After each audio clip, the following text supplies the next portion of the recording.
4 seconds in the shot clock. Amores from the logo. Money! Mula sa pagtira ng 4 sa PBA, Himas rehas ngayon ang PBA player na si John Amores matapos barilin ang nakapikunan niyang basketball player sa Lumban, Laguna. sumuko ngayon sa pulis ang Northport Batang Pier player na si John Amores. Ano nga ba ang nangyari kay Amores?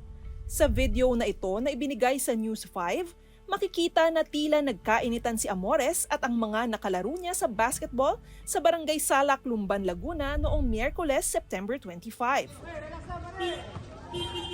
Nagkasigawan at bumiyahe sila paalis. Ayon sa police report, naghamon umano si Amores na doon tayo magsuntukan. Pagdating sa Barangay Maytalang 1, kita ang pagdaan ng isang motorsiklo. Ayon sa pulis, ito si Amores na ibinyahe ng kanyang kapatid. Maya-maya pa ay narinig na ang putok ng baril. Walang tama ang lalaking inaway umano ni Amores at tumakbo palayo ang basketball player. Ayon sa pulis, hindi raw sila nagkasundo sa laro. Meron silang tawag na hindi na pagkasunduan. Then nagsimula doon sa hindi pagkakasunduan and then nagkaroon ng hamunan na suntukan. Hanggang umabot sila sa Barangay Maytalang at doon sila nagpang-abot. Naghamunan uli ng another na suntukan, then si John Amores ay may dala ng baril at pinaputukan na yung ating victim. Pagsapit ng 1:00 ng umaga ng Huwebes, September 26, ay sumuko si Amores. Makalipas ang 30 minuto ay sumunod ang kanyang kapatid. Voluntary surrender po siya dito sa ating station dahil nagkakaroon na nga rin daw po ng threat sa kanilang buhay. Hindi nagbigay ng pahayag sa media ang dalawa. Hindi na rin nahanap ang baril na ginamit sa insidente. Hindi ito ang unang pagkakataon na nasangkot sa gulo si Amores. Taong 2022, noong miyembro pa si Amores ng Jose Rizal University Heavy Bombers, ay napaulat na sinuntok umano niya si Mark Belmonte ng University of the Philippines sa isang laro sa UCBL. Kinailangan daw ni Belmonte na maoperahan dahil sa gum fracture, teeth dislocation, at mouth laceration. Umapela ang UP sa JRU na imbestigahan ng insidente at patawan si Amores ng parusa. Makalipas ang ilang buwan ay nag-amok naman si Amores sa NCAA. May isang fan umano ang nang-aasar sa player at tinangkang sugurin ni Amores. Dito na nagkagulo at nasuntok ang ilang player ng College of St. Benilde Blazers. Nagsampa ng reklamo ang dalawa sa kanila na sinamahan ni Nooy Blazers coach Charles Chu. Noong una ay sinuspinde lang ng JRU si Amores, pero kalaunan ay tinanggal siya sa Heavy Bombers.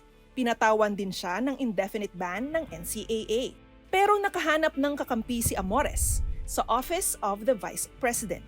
Sabi umano sa sulat mula kay Vice President Sara Duterte, "Remember the lesson, not the mistake.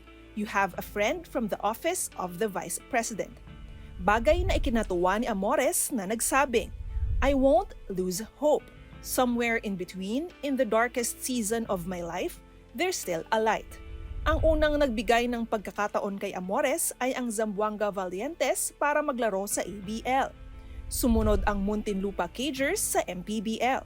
September 2023, tinutukan ng lahat ang pagsali ni Amores sa PBA Draft Combine para sa Season 48 Rookie Draft.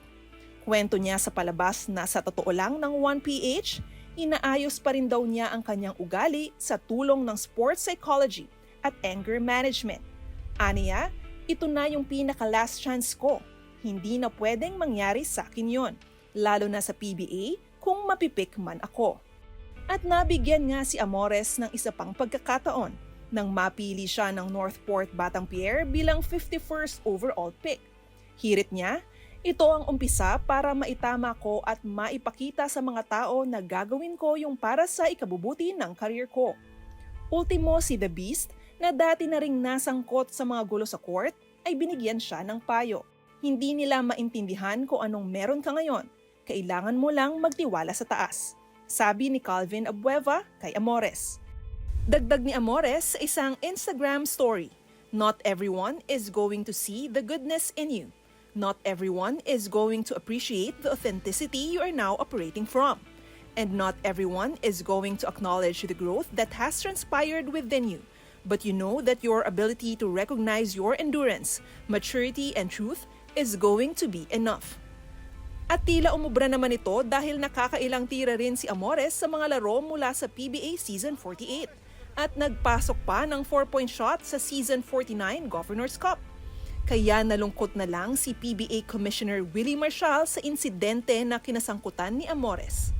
Pero sabi ni Marshall sa One Sports, hindi rin daw sila makakapagkomento sa kaso dahil gumugulong na ang investigasyon ng mga pulis. Sinubukan naming kunan ng pahayag ang Northport pero sa oras na ito ay wala pa silang komento. Ito na nga ba ang pagtatapos ng redemption story ni John Amores? Let us know your thoughts in the comments below. For more stories, visit onesports.ph.